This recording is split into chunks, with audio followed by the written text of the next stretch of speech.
Bonjour à tous, je vous retrouve aujourd'hui pour la nouvelle lune qui va se faire donc en Scorpion. Alors nouvelle lune du 15 novembre en Scorpion à 6h08 heure de Paris. Alors, il y a longtemps que j'ai pas fait de vidéo justement sur la nouvelle lune et la pleine lune. J'ai pris des petites notes. J'ai regardé pas mal de choses. Alors déjà, quand je fais cette vidéo, Mars est toujours rétrograde et va donc redevenir direct le 14, soit la veille de cette nouvelle lune. Et donc on aura la conjonction, la fameuse conjonction de Jupiter-Pluton le 12, en sachant que ça fait donc la troisième fois. Donc là, c'est encore une nouvelle lune qui nous promet d'être assez, on va dire, intense. Surtout qu'elle se déroule en Scorpion. Alors on est vraiment dans les énergies du Scorpion, c'est vraiment des énergies de nettoyage, d'épuration, de régénération, de purification intense, voire de bouillonnement, puisque donc c'est en élément eau, et là ça va aller vraiment rechercher au plus profond de nous-mêmes, au plus profond de nos émotions. C'est vraiment même en lien avec nos instincts primaires, donc là on va aller vraiment rechercher de façon très très profonde au niveau vraiment archaïque. Donc voilà, ça va encore. En même temps, c'est une nouvelle lune de passion. Voilà, le Scorpion, c'est en lien aussi avec tout ce qui est intensité, passion. Euh, donc voilà, il va falloir quand même apprendre un petit peu à maîtriser ses émotions, maîtriser son ego. C'est vrai qu'on va ressentir aussi le besoin profond de plonger en nous-mêmes, justement dans ces eaux profondes, intérieures. Mais aussi qui peut nous mettre en face de nos peurs les plus extrêmes. Alors donc cette conjonction, le 12, donc qui va survenir juste avant cette nouvelle lune exacte, cette conjonction exacte, en fait elle confère encore le pouvoir aux idéologies actuelles. Donc c'est vraiment le pouvoir pour le moment, ceux qui sont encore le plus forts. Donc je pense qu'on va encore le 12 nous resserrer un petit peu la vis. Nous opprimer encore un petit peu, nous enlever peut-être encore un peu plus de nos libertés. Je pense qu'il faut vraiment se dire que c'est peut-être là qu'on va être vraiment au plus profond en fait de ce qu'on va pouvoir vivre de plus difficile en tous les cas par rapport à tout ce qui touche à nos libertés. Ça va resserrer, ça va, comment dire, ça va vraiment tirer jusqu'à bien sûr l'explosion finale qui va pas être encore tout de suite, donc il faut encore un petit peu et en même temps je sais pas si c'est la bonne solution, mais à un moment donné voilà, on peut pas continuer à être privé comme ça de liberté en plus par rapport à quelque chose qui n'est pas tout à fait comment dire, je dis pas que c'est pas réel, je dis juste que c'est pas légitime, voilà. Alors, voyons le côté positif de cette nouvelle lune, c'est vraiment aller au fond des choses, aller au fond de nous-mêmes pour nettoyer nos derniers schémas. C'est vrai que le moment est venu en fait de lâcher tout ce qui est dogmatique, ce qui peut toucher aussi au fanatisme. Avec ce nœud sud en Sagittaire, on nous demande de lâcher justement tout ce qui touche au Sagittaire. Donc voilà, c'est tout ce qui est par rapport aux dogmes, aux idéologies aussi, et aller vers la légèreté du Gémeaux.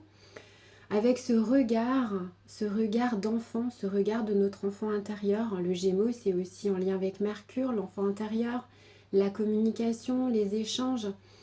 Ce regard d'enfant qui découvre le monde. Donc voilà, ne pas croire en fait ce qui en ce moment apparaît comme le plus fort, le plus dominant. Ne pas croire ça et aller voir justement avec nos yeux d'enfant qui découvre le monde. Alors c'est vrai que c'est une nouvelle lune. Alors par rapport à Mercure justement, le nœud nord donc est en Gémeaux. La planète maîtresse du Gémeaux c'est donc Mercure. Et Mercure est en opposition à Uranus. Uranus justement qui va justement peut-être nous bloquer, ou alors il peut y avoir des ruptures en tous les cas, cette forme de dualité en fait au niveau communication.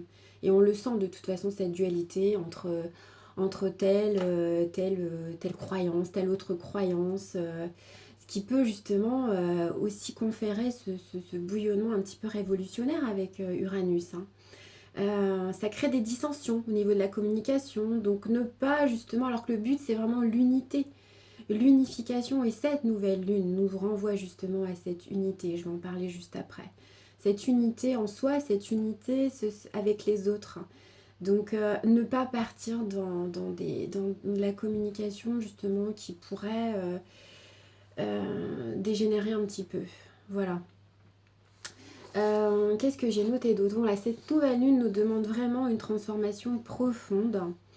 Et j'ai noté par rapport, comment dire, au degré Sabian, alors que je le retrouve parce qu'il est très très intéressant justement. Ce degré Sabian à 24, parce qu'en fait on regarde un degré de plus, donc elle est à 23, mais c'est à 24 du Scorpion. Et ça nous parle justement de transformation profonde à l'intérieur de nous. Donc ça nous dit, après avoir entendu le sermon sur la montagne, d'un grand inspiré, la foule s'en retourne chez elle. Alors je ne sais pas si le sermon va venir justement avant cette nouvelle lune. Alors la dominante, c'est le besoin d'incorporer dans sa vie quotidienne des expériences et des enseignements sources d'inspiration. Aujourd'hui, on entend beaucoup parler d'expériences paroxystiques. Le problème auquel on fait face après une telle expérience consiste à savoir assimiler ce que l'on a senti, vu ou entendu, de sorte que notre état d'esprit et notre comportement habituel se transforment.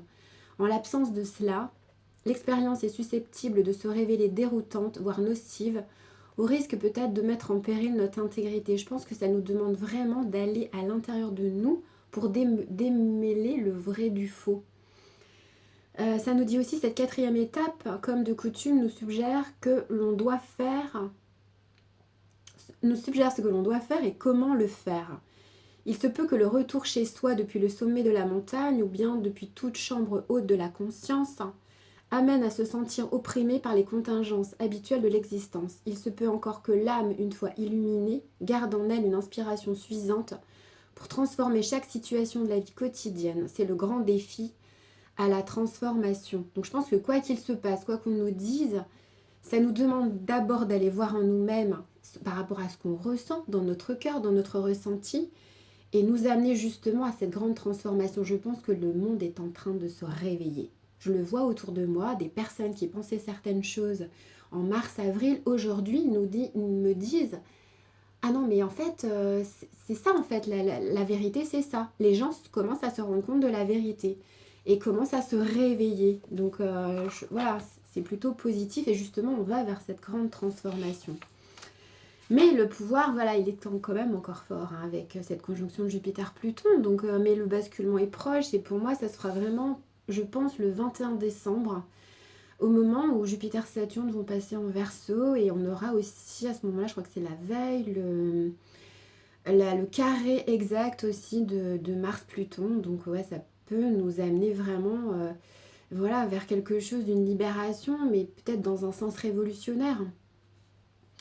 Après, voilà, on verra ce qui se passe, surtout qu'après, ça j'en parlerai plus tard, mais janvier-février, on va quand même vers le carré de Saturne, conjonction de Saturne-Jupiter, au carré de Uranus-Mars en taureau. Donc ça risque d'être un petit peu explosif, alors que je pense que là, ce qu'il faudrait, c'est quand même plutôt de la désobéissance pacifique, mais bon. Alors là où c'est intéressant aussi cette nouvelle lune, c'est que Psyché est pile conjointe au nœud nord en Gémeaux.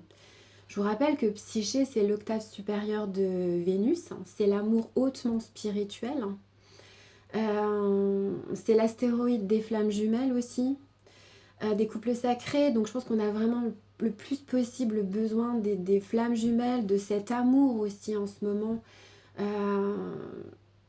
voilà, où certaines forces sont en train d'abattre leur dernière carte. Donc vraiment, allez rechercher cet amour en vous, reliez-vous aussi les flammes jumelles, unissez-vous. Je pense que c'est vraiment le moment. Alors par rapport à Vénus aussi, si je retrouve mes notes, il y en a un petit peu partout. Alors oui, Vénus, je vais vous en parler après, mais cette nouvelle lune, elle est aussi quand même reliée en sextile, hein, à la conjonction de Jupiter, Pluton, Saturne, toujours en Capricorne. Le maître de cette nouvelle lune, c'est donc Pluton, et le second maître, c'est Mars. Mars est en carré, enfin va commencer justement à revenir en marche directe et va donc refaire bientôt un carré à Mars-Pluton. d'où ce côté explosif dont je vous parlais, mais il y a quand même cette reliance de cette nouvelle lune à Neptune. Donc sur des plans voilà, plus éthérés, plus cosmiques. Donc reliez-vous à vos anges, à vos guides, au yin, à tout ce qui est cosmique, à votre créativité, à votre inspiration. Reliez-vous, faites des marches méditatives, reliez-vous à la nature. Moi, je ne sais pas vous, mais en ce moment, j'ai énormément besoin de marcher avec de la musique vibratoire. Cette connexion à Gaïa, je ressens qu'on a besoin en ce moment de se régénérer, de prendre justement cette énergie que peut nous apporter Gaïa, d'augmenter nos vibrations par rapport à ce qui va arriver après. On a vraiment besoin de ça. Réunions-nous ensemble en 5D pour créer ce monde nouveau qui n'est pas encore visible en 3D mais qui va bientôt arriver. Alors Vénus en balance voilà, forme un carré à cette conjonction en Capricorne. Voilà, ça nous bloque dans notre vie relationnelle et nous demande aussi encore cet équilibre entre le yin et le yang, entre voilà, toujours d'équilibrer cette dualité entre le féminin et le masculin. D'autant plus avec son opposition à Mars en face en bélier. Mais elle forme aussi un trigone au nœud nord. Donc restons justement dans notre enfant intérieur. Moi j'aurais envie de vous dire, désobéissez et retrouvez-vous ensemble dans la nature. Plus en fait on va être ensemble, plus en fait on va nous relier, augmenter nos vibrations, augmenter cette vibration d'amour et justement augmenter cette lumière. Et là où c'est intéressant, c'est que je voulais vous parler aussi de Pallas. Donc je vous ai parlé de la story psyché, justement de se connecter sur des plans supérieurs, mais il y a aussi Pallas, la petite Pallas là qui est pile au milieu de la conjonction. Donc on a Pluton, Jupiter, Pallas au milieu et Saturne. Pallas c'est quoi? Pallas au milieu de tout ça, c'est la guerrière de lumière. En plus elle est donc en sextile aussi à cette nouvelle lune. Le féminin, la puissance du féminin, l'amour du féminin, la douceur, mais en même temps c'est cette guerrière de lumière, c'est la désobéissance pacifique, c'est notre puissance qui touche au féminin sacré, cette puissance de lumière. Donc allez, j'ai envie de dire que c'est une nouvelle lune de régénération et au milieu de tout ça il y a Pallas, il y a cette guerrière de lumière qui nous dit oh oh au milieu de ce marasme, de ces libertés qu'on nous empêche de vivre, de cette oppression, il y a Pallas un petit peu au milieu de tout ça qui dit eh oh moi je suis là, je suis la guerrière de lumière et on va y arriver justement.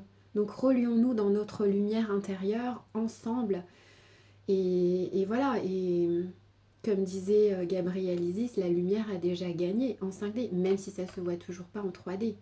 Là, on est dans le fond, en fait. Mais voilà, bientôt, ça va sortir. J'ai tiré une carte aussi justement de l'oracle des rebelles sacrés d'Elena Fairchild. Et justement, connectez-vous à ce côté un petit peu rebelle en vous, mais la rebelle sacrée. Et ça nous dit cette carte, ce qui est déjà en vous. Ce qui est déjà en vous, c'est cette lumière.